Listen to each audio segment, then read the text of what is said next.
નમસ્કાર દર્શક મિત્રો, સુરત ફર્સ્ટ ન્યૂઝમાં આપનું હાર્દિક સ્વાગત છે। હું છું મેઘા અગ્રાવત અને જોઈએ આજના સમાચાર વિગતવાર।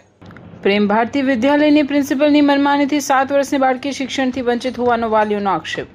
સુરતના રાંદેર વિસ્તારમાં આવેલી પ્રેમ ભારતી વિદ્યાલય ફરી એકવાર વિવાદમાં સપડાઈ છે। વાલીઓના આક્ષેપ મુજબ શાળાની પ્રિન્સિપલ બિંદુ શર્માની મનમાનીના કારણે તેમની 7 વર્ષની દીકરી શિક્ષણથી વંચિત બની રહી છે।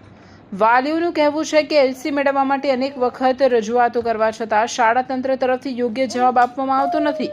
એલસી માટે રૂપિયા માંગવામાં આવતા વિવાદ ઊભો થયો હોવાનો પણ વાલીઓએ આક્ષેપ કર્યો છે। વાલીઓના જણાવ્યા અનુસાર વારંવાર રજૂઆત છતાં શાળાના આચાર્ય તરફથી માત્ર એક જ જવાબ આપવામાં આવી રહ્યો છે, અમે એલસી નહીં આપીએ। સાથે જ કોર્ટ, ડીઈઓ કચેરી અને પોલીસને ધમકીઓ આપી માનસિક દબાણ કરવામાં આવી રહ્યું હોવાનો પણ વાલીઓએ આરોપ લગાવ્યો છે। આ સમગ્ર મામલે હવે વાલીઓ ડિસ્ટ્રિક્ટ એજ્યુકેશન ઓફિસર કચેરી પહોંચ્યા છે અને લેખિત આવેદનપત્ર આપ્યું છે। વાલીઓની મુખ્ય માંગ છે કે તેમની દીકરીનું શિક્ષણ અટકી ન જાય અને તેને નિયમિત રીતે શાળામાં અભ્યાસ કરવાની તક મળે। વાલીઓએ શિક્ષણ વિભાગને તાત્કાલિક હસ્તક્ષેપ કરી મામલાનું યોગ્ય નિરાકરણ લાવવા તેમજ બાળકીના શિક્ષણના હિતમાં પ્રેમ ભારતી સ્કૂલને નોટિસ ફટકારી ફટકાર લગાવ્યો છે। મારું નામ એજાજ ખાન અયુબ ખાન પઠાણ છે અને મારી દીકરી પ્રેમ ભારતી સ્કૂલમાં હિન્દી મીડિયમમાં ભણે છે।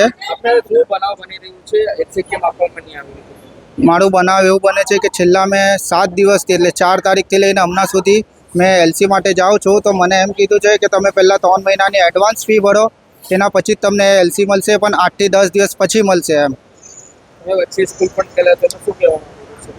મેં હમણાં વચ્ચે સલંગ 4 થી 7 દિવસથી ધક્કા ખાઉં છું મેં, પણ મને એમ જ કહે છે કે તમને પૈસા તો ભરવા જ પડશે।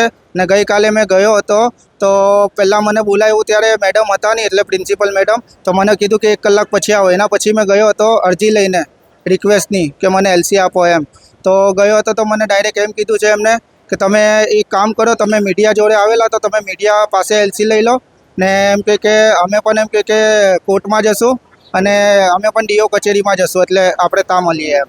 આજે આપ ડીઓ કચેરી આવ્યા છો, આપનું શું માંગ છે? મારી ડીઓ કચેરીથી એ જ માંગ છે કે હમણાં સ્કૂલ શરૂ થઈ ગઈ છે ને હમણાં કંઈ આનું એલસીનું નિવાકરણ થયું નથી, એટલે મેં એમ રિક્વેસ્ટ કરું છું કે જલ્દથી જલ્દ આનું કંઈ ઉપાય લાવો અને મારી છોકરી સ્કૂલ રાબેતા મુજબ જાય એવું કંઈ કરો, કેમ કે હવે મેં કંટાળી ગયો છું। 7 દિવસથી હેરાન પરેશાની થઈ ગયો છું, નોકરી ધંધાએ છૂટી ગયા છે, હવે મને કંઈ સમજ પડતી નથી, એટલે તમે જલ્દથી જલ્દ પગલાં લો।